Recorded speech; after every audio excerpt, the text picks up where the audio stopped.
We had a full weekend of preseason games to dig through. Nothing better than flubbing in the intro right away. But it was a full weekend of preseason games here. Of course, some of them I watched even live here on stream. We've got a lot to parse out, lots of news to get into. Of course, we have to do it all amidst being in another Best Ball Mania draft with $1.5 million of first place. Of course, half-point PPR, a change from the full-point PPR we've been putting on stream over the weekend here. And the preseason news, let's get into it because we got a little bit of time here before my next pick. So let's go in ADP order as we always do here for the news update segment. Malik Neighbors hurts his ankle. We'll see how that affects his ADP in this room today. Not considered serious, not considered to be something to worry about too much, but we know how it goes with markets here. People are going to worry about it too much. If I had to guess, he comes safely into the 30s, but it does seem like overall, sometimes people ignore the injury news when it's a guy they like a lot, and then they lean into the injury news more when it's a guy they don't like. So we'll see how it affects Neighbors, and we'll get a little bit of a small sample size taste of it coming up in a few rounds here. Christian Kirk played 7 snaps compared to Brian Thomas Jr.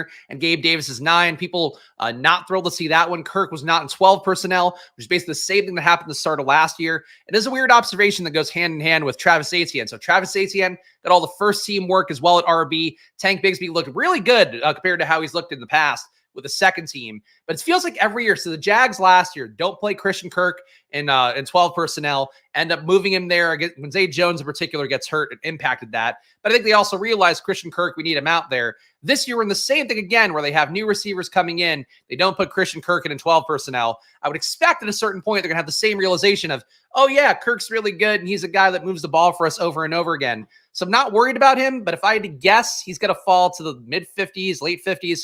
We'll see what happens.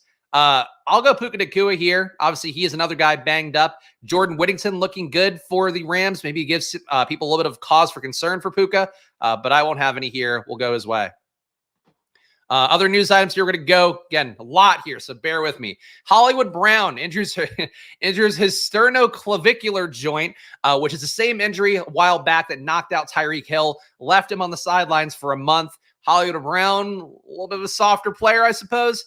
So you can grade that one however you want to. But I would say for Hollywood Brown, a month being out, maybe misses week 1. I would still guess he gets in week 1 and week 4. And hey, what is going on here? Puka Marvin Harrison. We built some sick teams on stream this weekend on Drafters, and now we're building a sick one to start here on Underdog. Puka Nacua, Marvin Harrison, and maybe this time we'll really stick the landing on this one. And maybe this time we'll take Jordan Whittington on top. Shout out to the chat too, by the way. Not the sternoclavicular. That's the one we all have to watch out for, but it's not great. Loving the intel. Puka and MHJ, we did it. Wowie wow. Yeah, now I can get it. As we always thought would be the case. It felt so special at the beginning, and then as the year goes on, the combo gets a little more common. A GM, shout out to the chat, shout out to all you guys watching live, listening to me, reading through a lovingly curated news document here to start the stream. But as you guys know, I do these updates every weekday, and I think they add value. So that's part of the process. And I will be adding them as well into my rankings later today. Rankings now for my Spags rankings coming out Mondays at close of business. Let's say I'll get it done before I pick up the kid from daycare, but no longer coming out on Sundays because I have to account for all the shit I have to move around. And also the extra 2 hours of streams now on Sundays for drafters. Xavier Worthy playing with the first team while Sky Moore is the one who subbed in for Hollywood. I feel like there were a lot of stock up emoji for Xavier Worthy. He's playing with the first team. I think where he was going in ADP, that was already baked in, so I don't consider it a stock up thing. I think his usage is still going to be hit and miss, but he's with the first team. So if he gets steamed up to the 40s because of this, don't think that's correct. I think it's been priced in with where he's been going in the 60s. That said, I'm with the field on Xavier Worthy. Happy to see him in the first team mix, even though I still think he's going to be the lowest target earner out of that group of guys. Between him, Rashee Rice, Travis Kelce, and Hollywood Brown, whenever his sternoclavicular injury can heal up. Romo Dunze playing as a clear wide receiver 3 behind DJ Moore and Keenan Allen. Still got a good amount of work. You run into the faint chance that Romo Dunze is another JSN in the Shane Waldron offense. We're going to see this here for the Bears. Bigger news item for some people out there might be Gerald Everett outsnapping Cole Kmet.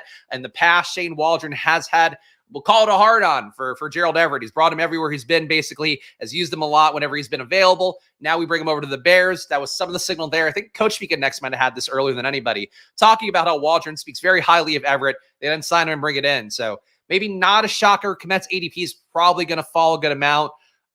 Does he fall to like Ben Sinnott range? I'm not sure about that, but maybe somewhere in between where he's going right now and those, 180s, 190s guys would be my guess.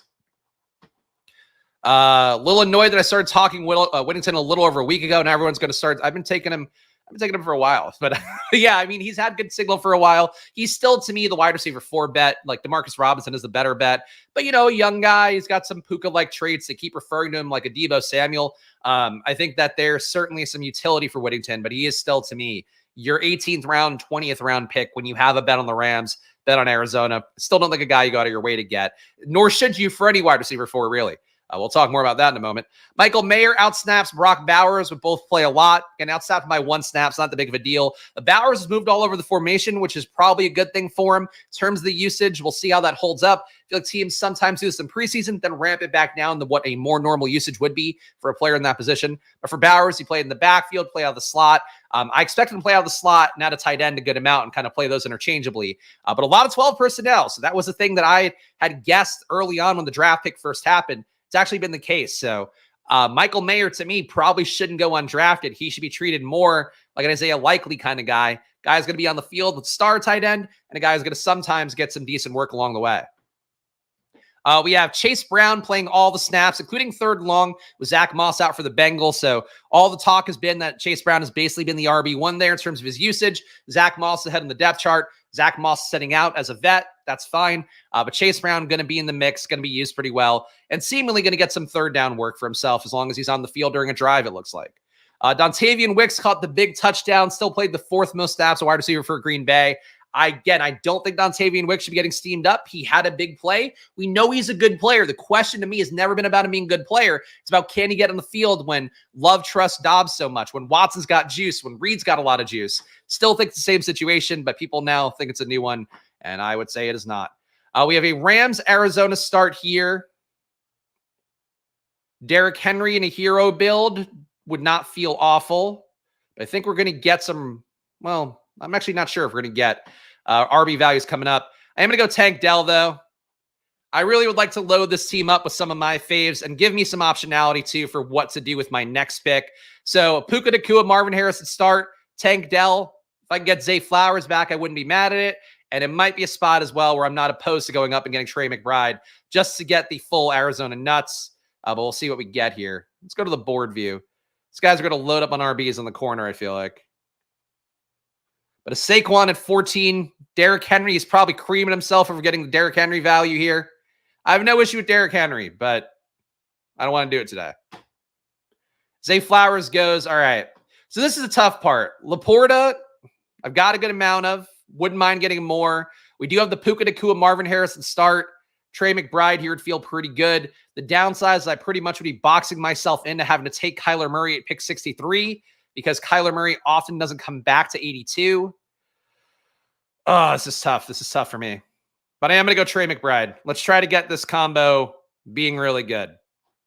So team so far, we got Puka, we got Marvin Harrison Jr., we got Tank Dell, we got Trey McBride, the rare Puka MHJ combo here. Tank Dell on top of it, the wide receiver 3 for Houston, but going to be in the mix, so nothing to worry about here.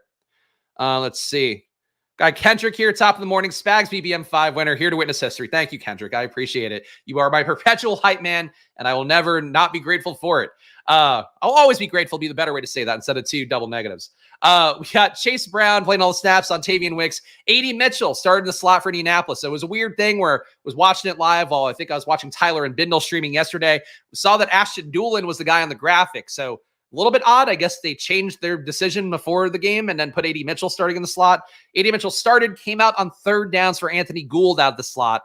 So weird thing for A.D. Mitchell. He's playing. He didn't do anything noteworthy, really. He's on the field, which is a big battle for him at his current ADP. Don't want to read too much into it, though. It seems like he'll get some slot wraps, but they're not like pot committed to it. Again, with seemingly giving the media Ashton Doolin being the starter, also having Anthony Gould coming in on 3rd downs, I don't think it's as good of a signal for A.D. Mitchell as people read into it, but that's my guess. Zach Charbonnet plays while the starters sit. Charbonnet got 5 out of 6 snaps. Then Kenny McIntosh came in. To me, that reads like Charbonnet is now not an ambiguous backfield. I think Charbonnet is going to be playing safely behind Walker. Walker does have a year of experience on him, so maybe they're treating him more like a vet, and Charbonnet not quite as much. But if I had to guess, it means that Charbonnet firmly RB2, Walker firmly RB1, and probably not a 1A, 1B thing like it was last year, if you want to call him a 1B. I got it once a couple weeks ago or last week, but I got it before. So it's now not brand new. Getting it with McBride, though, is brand new. And we did not stick the landing on stacking it up because people reached like idiots all over the place. And we'll see if that happens once again today. We got Marshawn Lloyd with his injured hamstring, which I think Zachary was asking about a moment. Ken walking it, so his hope is that's a grade 1 strain. Again, I'm not worried about Marshawn. He's another guy that's got more juice than everybody else in that backfield, even though A.J. Dillon does look better according to all the reports that we've seen so far. But to me, Marshawn Lloyd, a ton of talent. Him being hurt, missing week 1, week 2 even, I wouldn't care that much. Obviously, again, we've talked about this last year with Kendra Miller, though. You miss a lot of time. It does make it harder for you to earn that role in the field. But Lloyd played well enough in camp where they were talking about making sure they have to get him on the field, treating him well. I would say it maybe gives a better early season outlook to Josh Jacobs, maybe a better early season outlook to A.J. Dillon, too, if you want to do one of those early season tournaments. But I don't think it affects the long-term picture because that Marshawn Lloyd, to me, is a more explosive back than both those guys by a pretty wide margin. We got Bucky Irving scoring a TD, leading the halfbacks and snaps in a game where no starters go. Thought Bucky acquitted himself well. Got good reviews from Todd Bowles after the game about his pass protection work as well. So I think everything that people were concerned about with Bucky, to me, he assuaged those concerns as much as one can in basically a quarter and a half of work of a game. So happy with Bucky. Think he looks good. Bucky to me should have been going in that Lloyd range for a while, a little bit later than that. I don't think he gets up there, but I wouldn't be surprised to see him come up a good 10 to 20 spots at this point. Khalil Herbert got a lot of first-team work with Roschon Johnson out. This is one where I think people are going to read too much into it. I've seen Khalil Herbert get steamed up in some rooms already. Herbert, to me, got the work because Swift, they were like, oh, wow, big play. Let's not push you further. Because Swift left after breaking a 42-yard screen, basically, or a little flip pass for 42 yards. So could have been like a precautionary thing to take Swift out. That's what I tend to think it was. I think people are going to read too much into Herbert when he's just the guy in the mix for first-team work. Like, he's not the guy, and I think people are going to read that wrong based on what I've seen so far on Twitter. Travis Homer and Roschon Johnson appear to be the third down back. Homer played it in that game because of the fact Roschon was not available. We're on the clock here. Lamar all the way back at 58.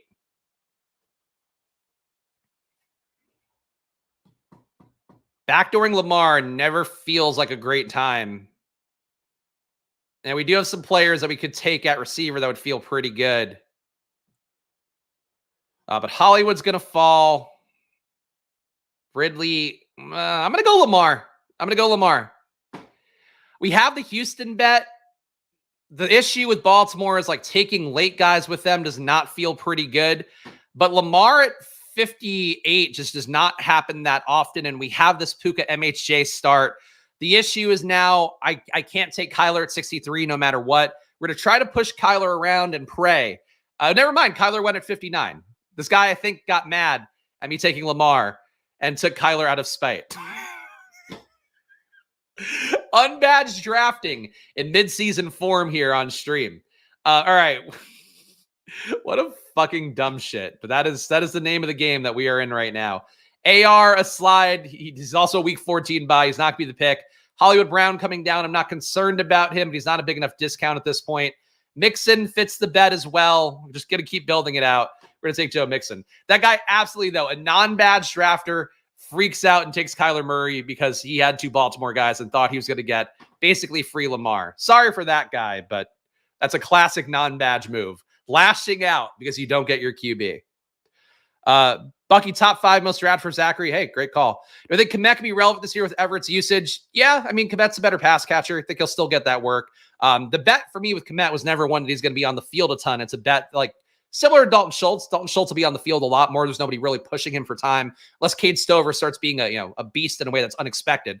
For Kmet, the concern is just really that he's going to get enough work, but he's going to be out there for third downs. He's going to be out there, basically being a guy who gets open because you have Keenan Allen, because you have Rome Odunze, because you have DJ Moore out there. So the bet doesn't really change. It's just, you're looking for limited time to lead to spike week. So he's going to come down in ADP. I don't mind it if you have the Bears. Like, that's basically how I feel about it. But it's not as good. Like, a guy getting a ton of reps is always going to be the main thing. But I think people overreact a little bit to a guy getting some signal he's not going to get all the reps when it's like Cole Kmet was going in the 150s in a lot of rooms, sometimes even later. Like, he was kind of priced in for a guy who's just mostly a spike week guy. Less floor. Again, I really wouldn't forget about Marshawn Lloyd. If the price is going to come down, you're going to lose CLV. But as we talked about here, and as I've showed my teams here on the Best Ball Overlay tool and the Best Ball Explorer tool, you still can have teams with quote unquote negative CLV. They still are structured well. They still feel okay. It's just you got the bet at the wrong price. So I think people overreact a little bit too much to the CLV stuff on both sides of the equation. Even though good CLV is a good thing, bad CLV not a great thing, but bad CLV doesn't kill you. So I guess speaking of bad CLV, we're going to go on a run of a few here. Noatric Estime is not bad CLV, but Estime was behind Javonte Williams, Samaje Perine, Angelio McLaughlin. Perine had a costly drop pass that led to a pick. Don't think that matters too much in the grand scheme for him, a guy that's trusted generally across the league. But all that Estime looked okay. Ran into touchdown, caught a few passes, pass blocked well. Wasn't the most efficient overall, but he got decent work. I think right now Estime is basically where he should be for a guy who we're hoping breaks out later on. And again, having the early season role would be great. Not a must-have this time of year. Especially if you're building your teams right, where, again, we're waiting it. Guys who have roles, guys we're expecting to earn roles. You got to have that balance out. And that's been something for me that I've had to learn the hard way. They go a little bit rookie or heavier in previous years across the entire team portfolio, as opposed to just fractions of it. Jalen McMillan, Trey Palmer, even split of the outside wide receiver routes for Tampa Bay in a game where Evans and Godwin both sat. McMillan, I think people are going to overreact to, again, ignoring the fact that Trey Palmer is in the mix pretty much the same. If I had to guess these guys at least to start the year, it's a lot of Evans, a lot of Godwin, and a lot of Trey Palmer and Jalen McMillan splitting basically everything else coming up after that. We have Luke McCaffrey being behind the starters as Jahan Dotson, and surprise moves to the slot. That's when McCaffrey's been repping in the slot for the most part for the Commanders. Hasn't been reported about any change. Seeing it different in the game is a little bit of a surprise. Dami Brown and Olamide Zaccheaus played outside for the Commanders. So McCaffrey, I think, going to come down in ADP. Probably comes to that basically free range of our pal Troy Franklin is at. We took an RB already. Feel like we need to make it up at receiver with one more pick here. And now that we know that there's no option to take Kyler Murray, going to go Jameson Williams here for some more upside. No perfect correlation yet, but we're okay. Team so far is a 1-1-4-1. Would have been nice to take Alvin Kamara, but I'm not going to take. Would have been nice to take him for the thumbnail's sake, but I'm not going to take him when we need a receiver at this point. So we have Lamar Jackson, Joe Mixon, Puka Nacua, Marvin Harrison Jr., Tank Dell, Jameson Williams, Trey McBride. Arizona double. Really want to make sure that we do get Stafford at some point coming up later on, but that point's not yet.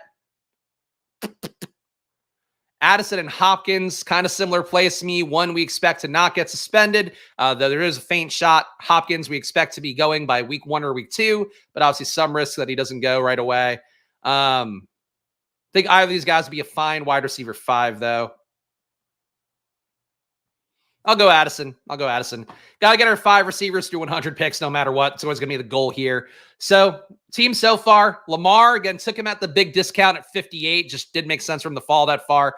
Joe Mixon goes at RB, Puka Nacua, Marvin Harrison Jr., Tank Dell, Jameson Williams, Jordan Addison, and Trey McBride is our elite tight end. Of course, got sniped on Kyler because this guy got mad that we took Lamar at a safe discount. Jaden Daniels up to 88 after his big game on Saturday. That if you missed the stream, got to see me live on stream reacting to a 40-yard bomb by Jaden Daniels and then running it in for a touchdown. It's a lot of fun on the Saturday's Drafter stream if you want to check some more content out here today. All right. Jalen Tolbert rested with the Dallas starters. So good signal for him. As we've talked about, expected wide receiver 2 there. He's been basically playing that role. I mean, to be clear, when CeeDee Lamb is back in, he's down to wide receiver 3. He's been playing wide receiver 2 ever since CeeDee Lamb's holdout has started. And worth pointing out, see with CeeDee Lamb's holdout, which is something I didn't know, and rookie contracts, they completely erase the fines. Second contracts, they can't do that. So CeeDee Lamb holding out right now, he's getting up $40,000 fines per day, $40,000 fines per day, $1 million fine for every preseason game he misses. But the team can wipe those all out when they come to terms on whenever it's going to be. Jalen Brooks, the guy who was previously competing with Jalen Tolbert for the 2nd/3rd wide receiver spot. Brooks looked good with the backups. Rico Dowdle also played in that game. Dowdle seemingly playing because Royce Freeman and Deuce Vaughn couldn't go. Wouldn't read that badly into Dowdle, but Zeke sat. Dowdle didn't. I still think Zeke is ahead in that backfield race to start week 1. Bo Nix debut included good rushing volume. Should start next game for Denver, which was the plan all along. Stidham was going to start game 1. Bo Nix is going to start game 2. Thought visually, and I guess in terms of the numbers as well, Nix was a lot better than Stidham. So that's the hope we keep seeing it. Nix, of course, had a good amount of that production against the second team. But still, him being nimble, him running, I think he's got 30 to 40 yards per game upside if he's going to play like he did in that game. And he's been a guy that's apparently run a lot in practice. So Bo Nix, part of why he avoids pressure well is he's actually a pretty good runner. And he was actually one of the only players I've ever seen coming out of college to have a positive EPA on pressure plays. I thought he showed those skills really well. So Bo Nix was happy to see that. If I had to guess, he starts getting drafted in every draft more reliably. He's like legit. He might be a legit fantasy stud, at least in terms of an 18th round pick. Troy Franklin, someone bums me out, wildly uninvolved, played behind basically everyone in the Denver wide receiver room. Not shocked based on the reports we got. Guys with talent are still guys that I'm willing to make bets on in the hopes they come to later. But Franklin, at this point, the CLV is going to be really bad for him. I'm still okay taking him, but I think he's a little bit more like how I treated Brendan Rice after the big board, where I thought Brendan Rice had a lot of talent. The situation he got was not great. Then we get a little bit of signal that it's okay. I think for Troy Franklin, if we get a little bit of signal, maybe go back to him. But I'm probably not even going to dollar cost him down, unfortunately. It just feels like the team is going to do dumb shit at receiver. And to me, you play the young guys, see what they have. And Marvin Mims, they didn't even play. Gave him the first snap, took him out, played him behind Cortland Sutton, Tim Patrick, and Josh Reynolds. It's Sean Payton doing Sean Payton things again, and I shouldn't have ever thought otherwise. It's really how I feel about it. Still love Troy Franklin, but the bet is the bet, and a Denver bet is a tough one when you have crowded rooms. Greg Dulcich and Adam Troutman split the first team tight end work. Lucas Kroll safely behind both of them. So again, Dulcich really the one you want to take in your Denver stacks. But Troutman just doesn't do much. So he's a Durham Smythe type. It's out there the block, going to do things good that matter for coaches watching film and matter less for you, somebody trying to get fantasy points and win money. Trey Sermon, hamstring injury for Indianapolis. So that's a pretty big one potentially. Evan Hull, I thought pretty feisty with the plays that he got yesterday. Had one pass catch in particular. That was pretty good by him. But Evan Hull was in the mix for third down work. I think he can acquit himself well and maybe wrest this role away from Trey Sermon. So if you were somebody, again, taking contingent value, which you shouldn't really do, Trey Sermon is mostly contingent value. If you were taking him, mix in some Evan Hull, I think try to balance that bet a little bit more. Or on the clock here, Jordan Love on the board, which doesn't really make sense for us besides week 17 Oppo correlation. Tyjae Spears rounding out the RB room would feel pretty okay, I think. Nothing too concerning about him. Just make sure, because I've not updated my ranks, that we don't have anything weird ADP-wise. And we do not. Tyjae Spears will be the pick. Second RB here in round 9. Feeling okay about that. I assume this chat came in before I just talked about it, but yes, I did. No, but it says right now. Yes, I did. I just talked about it. Colby Parkinson safely ahead of Davis Allen in terms of his first team work at tight end. So Colby Parkinson left when the starters left for the Rams. Davis Allen came in afterwards. In camp, it's been not a pretty even split, but it's been a closer to an even split between Parkinson and Davis Allen, with Hunter Long mixing in as well. Don't think Davis Allen is dead, but if you're taking a Rams tight end late for that correlation, should be Colby Parkinson right now. And it probably should have been the entire time.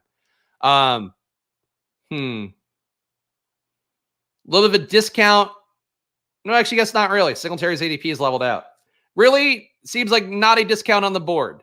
So Singletary rounding out the RB room and feel good. I am not buying Dontavian Wicks upward steam, given that, again, he's the wide receiver 4. And we just had that proved out this weekend.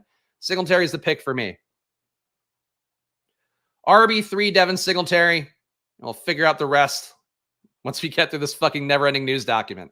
But give the team a read first. We have a 1-3-5-1 right now. Lamar at the big discount at QB. Need to stack him up later on to answer a chat question that scrolled by. Joe Mixon, Tyjae Spears, Devin Singletary are the RBs. Wide receiver, we have Puka Nacua, Marvin Harrison, Tank Dell, Jamison Williams, and Jordan Addison. And a tight end, Trey McBride, of course, got the revenge snipe from an unbadged player because we took Lamar at a 12-pick discount. And he couldn't live with that, so he took Kyler at a 20-pick swing for himself. Brilliant stuff, as always, by unbadged drafters.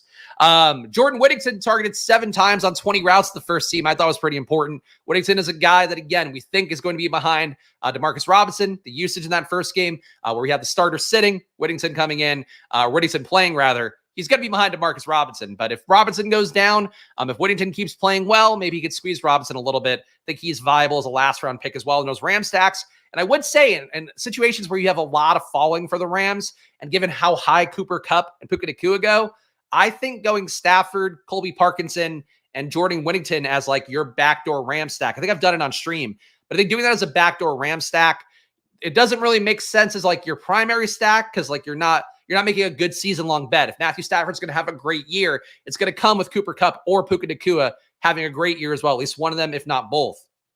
But for where they're going right now, with these guys being free, I think it's an interesting Week 17 leverage in a game I do feel like it's going to have a lot of points going in Arizona and the Rams in Week 17. So I think a bailout Stafford, take him as the value if you're dead at QB, add Whittington and Parkinson on top. Maybe Robinson too. Just make the bet, the anti-Cooper Kupp, anti-Puka Nacua bet. And anti-Kyron, I guess, too, even though, Kyron, obviously, different kind of play. Alexander Madison played ahead of Dylan Labe and Amir Abdullah on third downs for Vegas, so don't think that matters too much. Labe expect to win the role over time. Probably means Amir Abdullah, a potential cut candidate, unless he can win the kickoff return job, but Amir Abdullah, I would say, probably going out. Jalen Naylor, 12 routes, was where he played with the first team compared to Brandon Powell's 5. As talked about a couple weeks ago, Jalen Naylor looks like he's running as the wide receiver 3. Obviously, in this game with no Justin Jefferson, wide receiver 2. Naylor ran the exact same amount of routes as Jordan Addison. So for Naylor, I would say if you want to take a late Minnesota player, Naylor would be the one. Still think Powell's more talented, but Naylor's had a good camp. He's getting the usage right now. And he looked good. He's looked good in camp too. So definitely an improved player from where he's been in the past. But that they've wanted him to be good for a while. I think they've seen it in practice enough to be curious about his talent. So him getting work, getting a shot here. Don't know that he holds off Powell. I will say that. I think Powell's a talented player as well. I would say more talented potentially in terms of like being an actual receiver. But Naylor more physically talented. J.J. McCarthy had some big throws as well. Sam Darnold started the game, left with the starters. So for McCarthy, thought he acquitted himself well, did exactly what I thought he could do. If I had to grade the performances, I would say he had a better passing performance than Bo Nix, but less control of the offense overall. So I think McCarthy looking okay. Still would expect him not to start the year right now, I think. Tez Walker was 7th in Baltimore's wide receiver rotation. So to me, he is a guy we probably shouldn't take much of unless it's an 18th round pick. Still think he's a talented deep ball guy. Still think he's better than everybody else they have in those spots. But Tez has to make the roster because they can't slip him by to get him on the practice squad, I would think. So he's got to make the roster. That's the main thing here, but not a great start for him being 7th on that rotation. Naylor hardly knower. There we go. That's an obvious one, but getting all the jokes lately. It was drafter hardly knower. Now Naylor hardly knower. Cole Kmet going higher than usual is a pretty stupid pick by this guy, given the fact that the camp negative steam is going to greatly affect his ADP. We got Josh Downs here. I mean, a decent RB pocket just to scoop up one more here. Gus.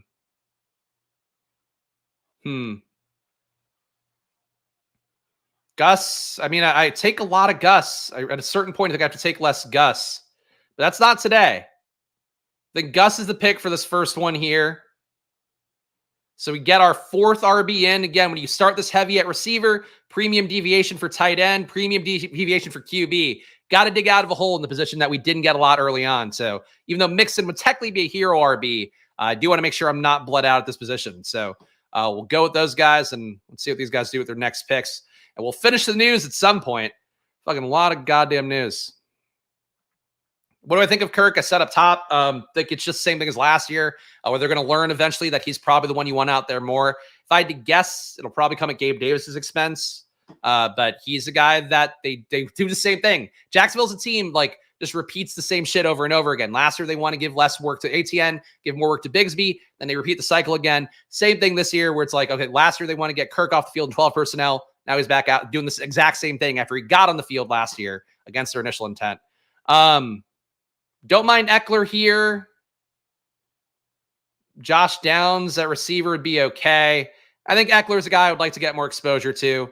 Charbonnet, again, being that pure 1B, he's got to come down in price, I feel like. And Marshawn Lloyd, I've got a lot of him, as you can see, with that 38%.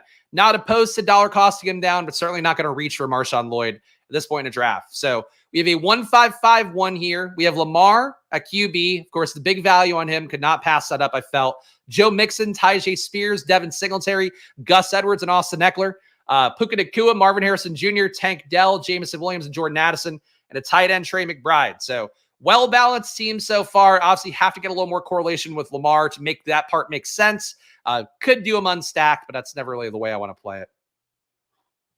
After this weekend, I don't think that's a take you should feel good about. Like he was used well. He had the third down role. He got some goal line work. Still think Brian Robinson's a better play, but if the Commanders look good, which they unequivocally did look good in the one drive that Jayden Daniels played against the top defense, granted it's second team for the Jets, I don't think that you should be like flexing on that personally, but that's your take.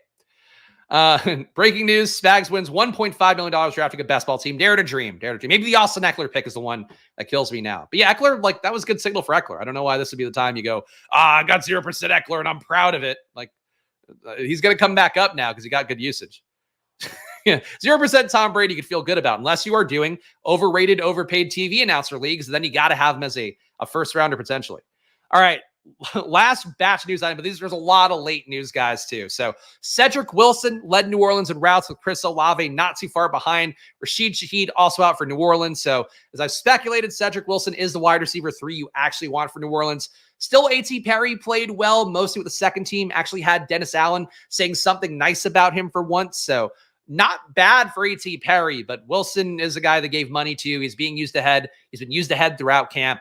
I think he's the guy who's used ahead of him. And he can lose that role, but like Cedric Wilson is low-key not that bad. He's been pretty good whenever he's actually gotten time playing, including in Miami last year when Tyreek and Jalen Waddle got banged up. So I don't mind Cedric Wilson, even though, A.T. Perry, I like him too. He's an EPA megastar based on limited sample size of last year. Taysom Hill moved around the formation, but was not used at QB, as in the case of since minicamp. So again, people look for reasons to make Derek Carr a negative stock guy. And it was like, oh, the O-line was bad and Taysom Hill is getting used a lot. Taysom Hill wasn't playing QB. So like, this is great news for Derek Carr. I'll continue to defend that. Spencer Rattler looked whatever. Jake Haener looked like whatever. Derek Carr's got the role. He's got the big contract. And Taysom Hill's not going to take QB snaps. So to me, Derek Carr, another very obvious late round pick as he has been. And nothing about that spooks me very well. A.T. Perry played well. Dennis Allen was pissed. He wasn't pissed. He just gave him like half praise. And the second clip that he put out yesterday, that I think Coach Weekend Next has them both, basically was talking about like, hey, he played well. He blocked well. He finished plays. Wants to see him do that more. He's coaching up a young guy. Like, I get it. But the first one was definitely measured. It was very measured praise for A.T. Perry. Van Jefferson, wide receiver 2 for Pittsburgh, as expected. I would say it looked relatively rejuvenated by Van Jefferson standards. He's a player that feels like Fields has gravitated towards more, so I'm not sure how that plays with Russell Wilson likely taking back the QB1 work. With Fields, I think, kind of blowing his chance there. The fumbles on handoffs, Mike Tomlin really beat him up on. But Van Jefferson in the mix. He's wide receiver 2. He's a player. It's I guess the best thing he's got going for him. Casey Washington, thought this was interesting. So Atlanta, number 1, 94% of the time ran 3 wide receiver personnel. So that's a good sign for the dearly departed Rondale Moore Bags. A good sign for Ray McLeod, and a good sign for Casey Washington, who, with all the starters sitting, 7 targets on 16 routes for Atlanta. So the slot getting really good work for Atlanta.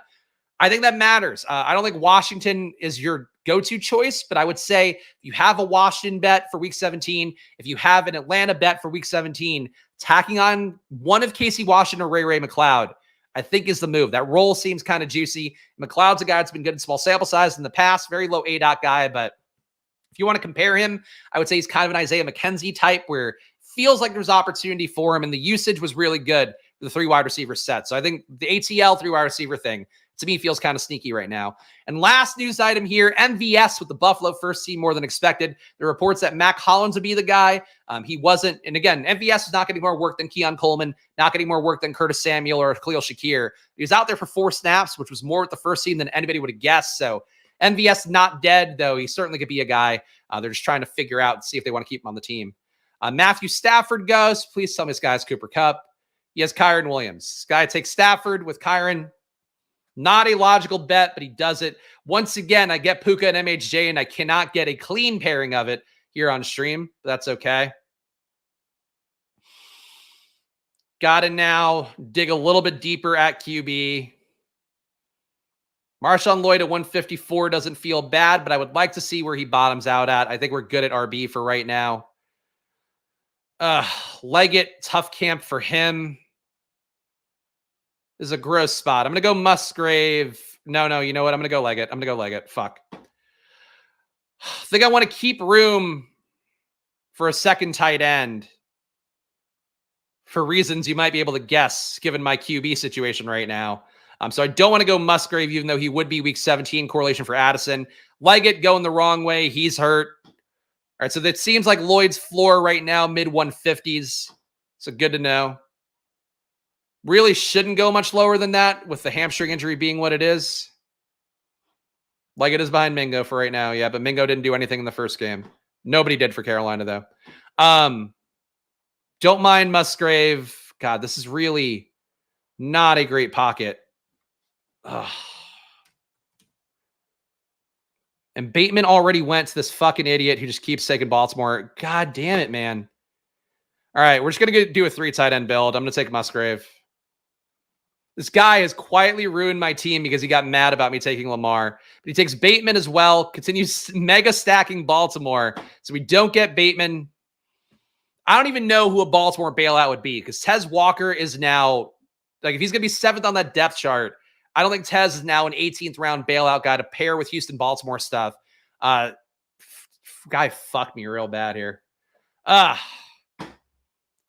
drafter next to you. Sometimes it can be a gift, sometimes it can be a curse. Let's give the team a read here because I really have to recenter myself down the home stretch. Got a 1-5-6-2. I think on the days where there's too much news, my team suffers for it. So I got to keep that in mind. We got Lamar at QB, Joe Mixon, Tyjae Spears, Devin Singletary, Gus Edwards, and Austin Eckler. So feeling like we're done at RB, I think, and that's got to be the thing that gives a little bit here. We got Puka Nacua, Marvin Harrison Jr., Tank Dell, Jamison Williams, Jordan Addison, and Xavier Leggett. And at tight end, we have Trey McBride and Luke Musgrave. So I think we'll be able to get another game stack. Aguilar, I don't know if he's a solid bailout. I think solid might be a stretch.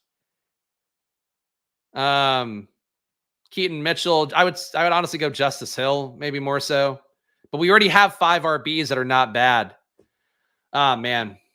The combo of this guy getting tilted and just taking dumb shit, and then this guy taking Stafford with Kyron really made this tough for me. The 2 unbadged drafters ruined my day is kind of what this room is. Tough seeing. Good news, we still have correlation. We can make it work. But unbelievable. I mean, honestly, very believable. But that's it. And if you guys got value out of the news segment, that cost me EV. I was not paying enough attention. Please subscribe down below. Hit the like button. I'm doing new drafts every day now until the home stretch, it looks like. Going to keep doing drafters on Sundays. Justin Fields at 169 would not be a pick I would do right now. But anyway, hit the like button, subscribe, leave a comment. All your engagements go a long way for me, especially here today where I think Pete Overzet's got about like 1,000 live viewers right now. I'm getting stopped. So I'm still doing the work here on stream, still preparing as hard as I possibly can. So please hit the like button and subscribe. If you really want to support the show, join down below, $4.99. Get 10 team reviews a month for me, a VIP Discord, my rankings updated weekly. They'll be updated by end of day today. My news document that, of course, has everything I talk about in the intro today and in general on stream every day. So check it out. Hit that join button, $4.99. Shout out to all the new members who I did not get on the document on the credits today. I'll get you guys on the credits for tomorrow. Got a lot of new members from Friday and over the weekend. Shout out to those guys. Run naked Lamar. I don't want to go fully naked, but we'll see. Team Spags, people hit the like. Yes, please, please. Support the show. Support the show. A little late, but we made it. Hey, I'll take you being here whenever you get here. It's the name of the game, right? This room is reacting logically to Khalil Herbert, excuse me. On the Saturday, I did a Saturday night draft just for fun off stream. Don't do a lot off stream these days, but wanted just to see how the weekend stuff was affecting things. And I was up. It was 11 o'clock. Figured I might get a soft room. Did get a soft room, but one of the things that was really reachy was somebody took Khalil Herbert in like the late 140s. So thought people might misread that Chicago game where Herbert got work, seemingly when they just thought, Swift, you've done enough. Your day's done. Still would watch it in some rooms, but here Khalil Herbert holds his price tag. That's fine. Jalen McMillan goes 172 to the guy with Baker. Logical for him. I would have been happy to take him back. I think we're just going to take Likely here because really this spot at receiver is like the boulevard of broken dreams right now. Mims going the wrong way. Corley, I would say going the wrong way. McCaffrey, definitely going to go the wrong way. I'm keeping my bags for him as just a Jaden bet, but him not playing the slot was a pretty jarring one. This fucker took Bryce Young. Oh, my God. All right.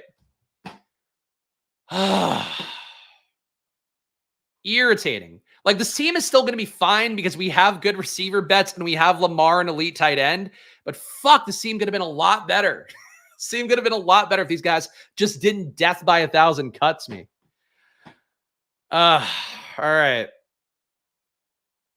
Don't need an RB here.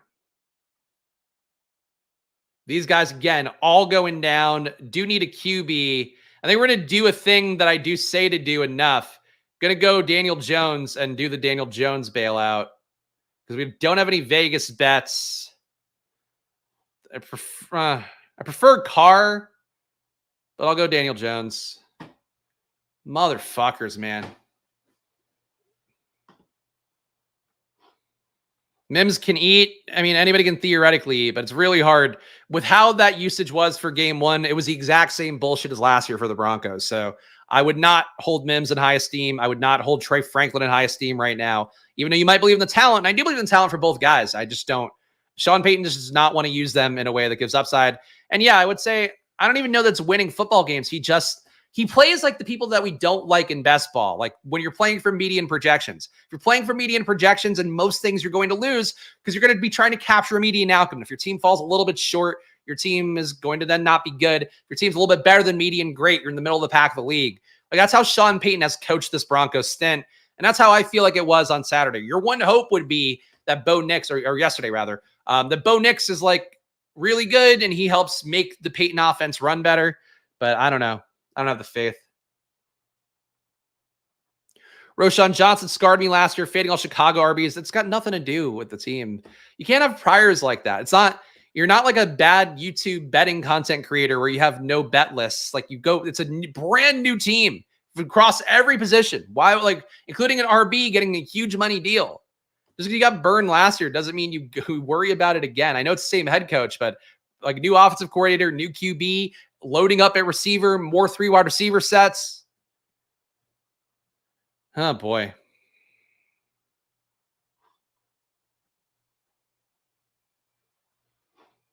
If Dimes is benched week 15, don't think it would matter for this team. So, okay.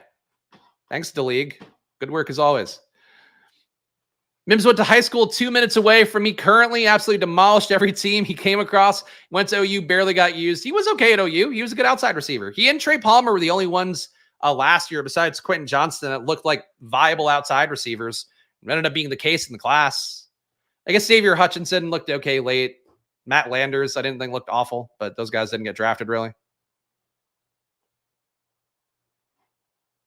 Was under the assumption that Sean Payton coached more like, hey, I'll pay you lots of money to the injury of the other team's best players. I mean, that was a while ago. Now he just cares about ruining draft teams. The league, I got to tell you, man, you've been toxic in 2 straight times. I'm going to give you another lap, and if you do it again, I think I'm done with you. But go ahead. We're not like pals where you could talk shit to me like that. You, in fact, are just kind of annoying. So you gotta recognize the whole thing. But welcome back. Glad to see you here. Go look for DraftKings drafts. Sure, you could feel fine with it. Again, I just don't think when you see a commitment to an offense that's added a ton of talent at receiver and you then go, yeah, I don't want any part in the running game. Like you see an investment in draft capital and contracts, you kind of go with the bet that this offense is going to be better and stronger for it. So you lean in on the stuff that the team is giving you signal on. And Chicago's giving you signal wanting to be an explosive offense. So just because the team burned you last year is not a reason to go, oh, I can't go to them again, especially when there's new components. If you like, honestly, for Denver, you want to make the case for Denver, like, hey, I don't want to go to Denver again because Denver burned me last year with their wide receiver usage. That would be logical because they did burn people last year with putting Brandon Johnson and little Jordan Humphrey out there when times when Mims should have been out there. But like for everything else, I would say for situations that change, and in particular for Chicago, brought in Keenan Allen, gave DJ Moore huge money, brought in a top 10 pick with Odunze, brought in number 1 overall QB, added another tight end, added O-line. Like what more do you want? Well, the other guy was dead serious, but either way, need to do my job here and point out when things are dumb. But granted, I think we knew that guy was going to have good takes. Knicks does not work week 14. That is true. No, I wasn't planning on taking Knicks anyway. I think McMillan and Palmer are going to be in a split, if I had to guess. McMillan's just not as good of an outside receiver as Palmer is.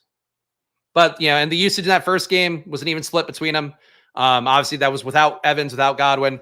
If I had to guess, McMillan ends up getting slightly more routes, but it's closer to like a 50-50 timeshare between those guys for wide receiver 3. I mean, Palmer at Nebraska was like, again, a good outside receiver. Whereas McMillan mostly had a success in the slot in college, which makes me think he's a pure slot, but they want Godwin in the slot. So a little bit tough to see. Poor Troy. Troy falling here. Bo Nix, despite his showing, not getting drafted. I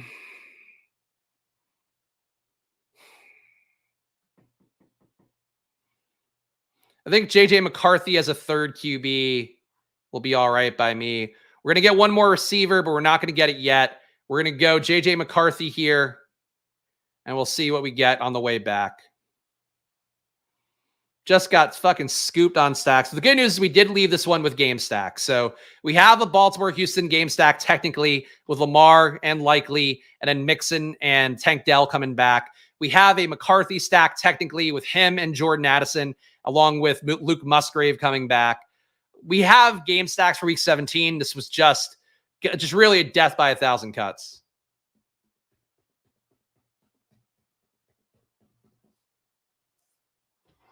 Any players I've started to ramp exposure to? No. It's just mostly me making up on guys I want to get more of that there's no logical reason I don't have. Hyatt goes. But yes, I would have taken Hyatt at the next pick. Just with this room, and in particular the guys, taking guys that have hurt me multiple times, I wanted to get the third QB in. Tylan Wallace was a player who was barely draftable a couple of years ago. I don't think that's the one for me either. I still feel like fundamentally a Tez Walker bet wouldn't be bad. Alec Pierce, I think, has improved as a bet. Darius Slayton's getting worse as a bet. I'm going to go oppo correlation for Daniel Jones. Let's just assume that the Giants have some rushing upside in week 17 that comes Daniel Jones's way. That will make this more justifiable for me. Alec Pierce, no matter what, I think is getting a resurgent moment in his career in year 3 with AD Mitchell threatening him. So final team here that I got to say this one got away from me here because of the spite sniping from the non-badged idiot. We got Lamar Jackson, Daniel Jones, JJ McCarthy, Joe Mixon, Tyjae Spears, Devin Singletary, Gus Edwards, Austin Eckler. Feel perfectly fine about the RB room. I feel like that's the one thing here that did not get away from me. We got Puka and MHJ, of course, got sniped on Kyler, got sniped on Matthew Stafford as well. Tank Dell, Jamison Williams, Jordan Addison, still got our 5 receivers in the top 100 picks. Xavier Leggett was a panic pick to me, setting up Bryce Young, then got scooped on Bryce Young. Alec Pierce here, a bring back for Daniel Jones. Trey McBride, Luke Musgrave, Isaiah Likely. Just not the cleanest team. It's a fine team. It works. It's not my favorite team that's ever occurred. But guys, that's it. We don't need to see the rest of these fucking idiots. Please hit the like button. Please subscribe down below. And please use promo code SPLASH at Underdog. Use promo code SPLASH on there to get up to $250 in bonus cash. The best deposit matched kind of deal you'll find in the biz. Check that out. And if you've already deposited an Underdog, go play on Drafters. Good shot on overlaying the Drafters Million, which is $15 entry fee, $500K to first place. Did 4 drafts over the weekend on Drafters. So if you want some content there, go check that out. And of course, I'll continue doing these weekend Drafters double headers until we're filled. So go check that out. Drafters.com. Promo code SPLASH on there, and that supports the show and gets you a $100 deposit match. Good rake back as well in that tournament. Probably my baby. Go to probably.com if you want to learn more about elite sports betting data and make some, just really build some bankroll for yourself is the best thing I could say for that. Best ball overlay, if you want to use the data I use on screen, some of which you might have been able to see here, but you can see, let me go real fast. You can see the exposures, week 16, week 17 matchups, even the points totals right now from DK Sportsbook if you hover over it. So that's what you're getting at Best Ball Overlay. Check that out. Shout out to all the members as well. You too can join down below for $4.99 and help support the show. Of course, I do this basically. I'm a niche on a niche with the content I do, just gambling here every day and talking about football takes. But your support goes a long way for me. So please hit the join button down below. And shout out to all the new members who I did not update the sheet for, these credits for, because it was too much today on a Monday. A lot of work to do on a Monday, unfortunately. But I'll get it for tomorrow. Follow me at Chris Spags. Follow the show at Splash Play Pod. Gamble responsibly. And even though we got Puka and MHJ today, let's hope for a better draft tomorrow. And I'm gonna give you less news. That's the promise. I'll see you guys then. Go watch Pete. Go add to the thousands of viewers he's got live. He needs it. I'll see you guys soon. Enjoy your days. Good luck. Bye-bye.